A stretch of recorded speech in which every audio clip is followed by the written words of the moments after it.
السلام علیکم تمام سامعین کو اردو ادب کی دنیا چینل میں خوش آمدید۔ آج ہمارے لیکچر کا موضوع ہے کنایے کی تعریف مع نثری و شعری مثالیں۔ امید ہے آپ کو ہماری یہ چھوٹی سی کاوش پسند آئے گی۔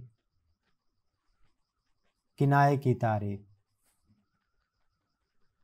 کنایہ کے لفظی معنی اشاروں میں بات کرنا کے ہیں۔ علم بیان کی اصطلاح میں جب کوئی لفظ اپنے مجازی معنوں میں اس طرح استعمال کیا جائے کہ اس کے حقیقی معنی بھی مراد لیے جا سکتے ہوں، لیکن ذرا غور کرنے سے انسان اس کے مجازی معنوں تک بھی پہنچ سکے جو کہنے والے کا اصل مقصد ہے، اسے کنایہ کہتے ہیں۔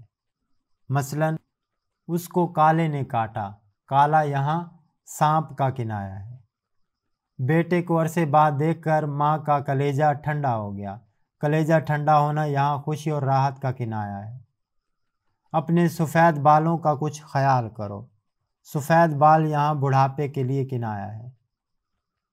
وہ بڑا تنگ دل ہے، تنگ دل گھٹیا اور کنجوس آدمی کے لیے کنایہ ہے۔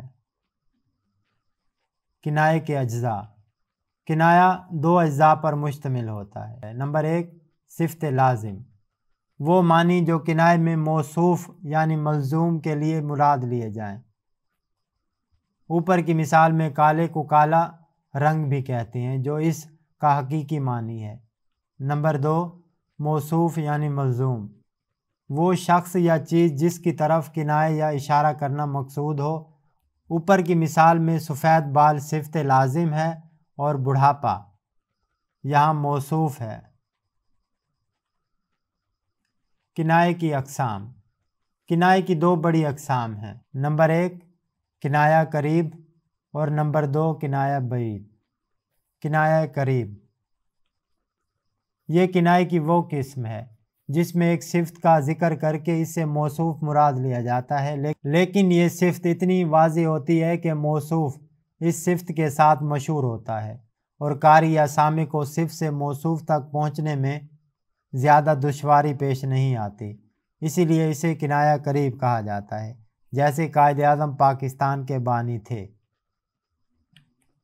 قائد اعظم کے اصلی معنی تو ہیں سب سے بڑا لیڈر، لیکن سب لوگ جانتے ہیں کہ یہ صفت محمد علی جناح کے لیے ہی مخصوص ہے، اور یوں صفت بولتے ہی ذہن فوراً موصوف تک پہنچ جاتا ہے۔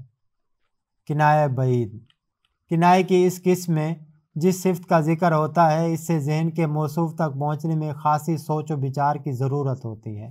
مثلا مغز کو باغ میں جانے نہ دیجیو کہ ناحق خون پروانے کا ہوگا۔ مغز کہتے ہیں شہد کی مکھی کو اور پروانہ کہتے ہیں مچھر کو۔ اس شعر میں شاعر کا مقصود یہ ہے کہ مغز باغ میں جا کر پھولوں کا رس چوسے گی جس سے شہد بنے گا، شہد کے چھتے سے موم بھی نکلے گا جس سے موم بتی بنے گی، موم بتی روشن ہوگی تو اس پر پروانے آئیں گے اور وہ جل کر مر جائیں گے، اس لیے مغز ہی کو باغ میں نہ جانے دو تاکہ کسی پروانے کا خون نہ ہو۔ یہ کنایہ بعید کی مثال ہے۔